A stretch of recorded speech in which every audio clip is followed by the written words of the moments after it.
सो भाई मैं आज एक्सप्लेन करने वाला हूँ असुर के सीजन 2 का फर्स्ट एपिसोड। इससे पहले अगर आपने इसका फर्स्ट सीजन नहीं देखा है तो जाकर देख लीजिए। काफ़ी बेटर वेब सीरीज है, काफ़ी इंटरेस्टिंग है। तो आइए बढ़ते हैं इसका फर्स्ट एपिसोड की ओर।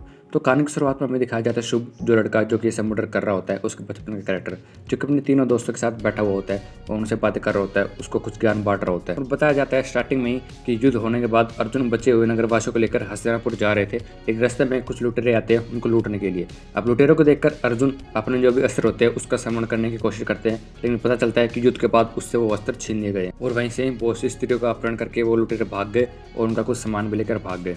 अब ये कहानी बताने का मोटिव होता है, वो अपने दोस्तों को समझा रहा होता है। उसका मोटिव ये होता है कि अगर हमें किसी इंसान की जरूरत नहीं है, हमारा काम हो चुका है, तो उसका कोई वजूद नहीं हमारी लाइफ में रहने का। और ये सब बताने के बाद वो अपने दोस्त को मार देता है और कहता है कि इसका और हमारा साथी नहीं तक था, भगवान इसकी आत्मा को शांति दे। और खुद मारने के बाद उसको एक नदी में फेंक देता है। जैसा कि लास्ट सीजन के एंड में हमें दिखाया गया था कि सीबीआई ने केसर को बंद करा दिया था जेल में, क्योंकि उसने उनको लगता था कि ये हमारे जो भी विटनेस क्लू है इसके खिलाफ इन सबको मिटा देगा और ये जुल्म करवाने लग रहा है। तो इसके चलते वो उसको जेल में बंद कराते हैं। लेकिन पूरी जो पब्लिक होती है वो केसर के साथ होती है, वो नारे लगा रही होती है कि केसर को छोड़ना होगा, ये तुम गलत कर रहे हो। और सीबीआई के ऊपर एक बहुत बड़ा प्रेशर होता है इस केस को जीतने के लिए। अब सीबीआई को कहा गया था कि उनको जल्द से जल्द डीजे को पेश करना होगा, लेकिन डीजे जो है वो वहाँ से वो इससे अपना सारा काम छोड़कर एक धर्मशाला में जाके रहने लग गए थे। डीजे वो आदमी जो कि इन सब जो कि एक इन्वेस्टिगेशन ऑफिसर है, जो कि इन सबको इन्वेस्टिगेट कर रहा है, और वो खुद एक बार अपने खुद की बीवी के मर्डर के जुल्म में जेल में जा चुका है, जो कि फेक मर्डर का इल्जाम उसके ऊपर लगाया गया था उसको फंसाने के लिए। और इन सब चीज़ों से वो तंग आकर धर्मशाला में रहने चला गया था। सीबीआई को डीजे को पेश करना होगा, लेकिन डीजे ऑफकोर्स आया नहीं है। तो लास्ट चांस दिया जाता है और कहा जाता है कि 7 दिन की मोहलत है, या तो तुम डीजे को हमारे सामने पेश करोगे, वरना हम केसर को छोड़ दें। फिर हमें डीजे दिखाया जाता है, यानी कि अरशद वारसी दिखाया जाता है, जो कि एक धर्मशाला में अपना टाइम स्पेंड कर रहे होते हैं। 2 महीने से वहीं पे रह रहे होते हैं। एक छोटा लड़का आता है, उससे कहता है कि तुम्हारे अंदर मुझे बहुत ज़्यादा दुख दिख रहा है, तुमको वो बाहर निकालना होगा, तुम ऐसा करोगे तभी तुम्हारे अंदर दिल को तसल्ली मिलेगी और तुम कुछ आगे कर पाओगे। जहाँ पे वो कहता है कि अपने किए गए गुनाह का कारण मैं खुद हूँ, वो इसलिए मैं खुद को माफ़ कभी भी नहीं कर सकता और मुझे ज़िंदगी भर ऐसे ही रहना होगा। और फिर दूसरी तरफ दिखाया जाता है कि नुसरत जो कि इन्वेस्टिगेशन ऑफिसर है वहाँ पे अपना काम कर रही होती है। उसके बाद नैना का फ़ोन आता है। नैना निखिल की वाइफ जो उससे कहती है कि अगर तुम्हारी निखिल से बात हो तो उससे कह देना कि मुझे डिवोर्स के पेपर पे साइन चाहिए। अब भाई ये सब इसलिए हो रहा है क्योंकि नैना और निखिल दोनों हस्बैंड वाइफ है, और निखिल ने लास्ट सीजन में अपनी बेटी का बलिदान दे दिया था लोगों को बचाने के लिए, इन मर्डर के इल्ज़ामों को रुकवाने के लिए। लेकिन ऐसा नहीं हुआ, ये केस अब तक चल रहा है। इसलिए उसकी बीवी चाहती है कि उससे तलाक ले ले, क्योंकि उसके लिए उसका काम ज़्यादा इंपॉर्टेंट है। अब नुसरत निखिल को फ़ोन करती है तो निखिल किसी का ही फ़ोन नहीं उठाता। फिर वो घर पे जाकर उससे मिलने के लिए जाती है तो लॉक लगा हुआ होता है। लॉक खोल के वो अंदर जाती है तो वो देखती है कि निखिल के दिमाग के अंदर वही सब बातें चल रही होती है, अपनी बेटी की याद उसको आ रही होती है और वो सुसाइड करने की कोशिश करता है। लेकिन वो टाइम पर पहुँचती है और उसको सुसाइड करने से रोक लेती है और उसको समझाती है कि तुम ज़्यादा डीपली सोच रहे हो, ऐसा कुछ भी नहीं है, मूव ऑन करना सीख जाओ। और वो बताती है कि तुम्हारी वाइफ तुमसे तलाक चाहती है। फिर उनके पास एक लोकेशन आती है, वो लोकेशन जो कि नैना यानी कि निखिल की वाइफ उनके पास भेजती है, क्योंकि उसके पास एक मैसेज आता है।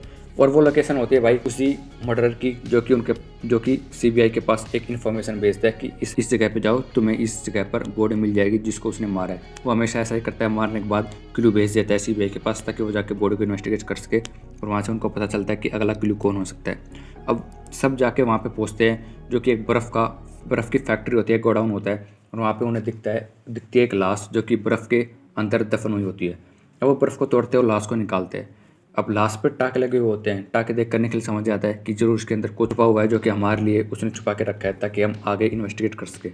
अब वो टाके को खोलता है उसके लाश के पेट के ऊपर से, तो उसको एक घड़ी दिखती है। घड़ी का मतलब क्या होता है वो समझ नहीं पाते हैं, और उसको समझने के लिए वो केसर से मिलने के लिए जेल में जाते हैं, क्योंकि उनको लगता है कि केसर ये सब कुछ करवा रहा है, जो कि एक फैक्ट है। अब केसर उनको बताता है कि अगर थोड़ा इंतजार कर लो तुम्हें पता चल जाएगा कि क्या होने वाला है और क्या नहीं होने वाला। फिर वो कहते हैं कि तुम्हें जल्द से जल्द बताना होगा, क्योंकि उन सीबीआई को पता होता है कि रात को 9:05 पर एक बहुत ही बड़ा धमाका होने वाला है, और उस बहुत बड़े धमाके को रोकने के लिए वो अभी से तैयारियां शुरू करना चाहते हैं ताकि आगे किसी को भी नुकसान ना पहुंचे। ऑलरेडी बहुत से मर्डर हो चुके हैं।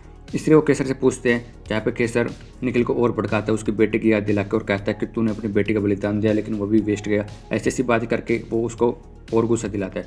फिर निखिल उसको मारने लगता है, और मारने के बाद केसर उसको बताता है, घड़ी तोड़ के बताता है कि एक रुद्राक्ष होता है। वो रुद्राक्ष देखने के बाद निखिल समझ जाता है कि हाँ, जो कि मर्डर करा रहा होता है शुभ, वो निखिल के साथ बचपन में पढ़ चुका होता है। तो निखिल को एक कहानी सुनाई थी उस शुभ ने ही बचपन में कि आदिकाल में असुरों ने 3 रत्नों की रचना की थी और उन रत्नों को एक साथ नहीं तोड़ा जा सकता था। और उस कहानी के एंड में शिव ने एक तीर से उन तीनों रत्नों का विनाश कर दिया था, एक ही बार में, एक ही निशाने में। इसका मतलब ये है कि वो एक साथ 3 जगह पर हमला करने वाला है, या उनको भनक पड़ जाती है।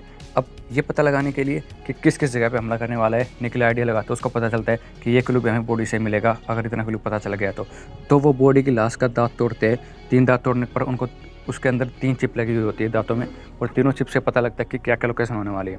एक हॉस्पिटल की लोकेशन होती है, एक मॉल की लोकेशन होती है, और एक बंगलो की लोकेशन होती है। और उन तीनों पर्सन्स का मर्डर करने के लिए वो 9:05 का टाइमिंग होता है।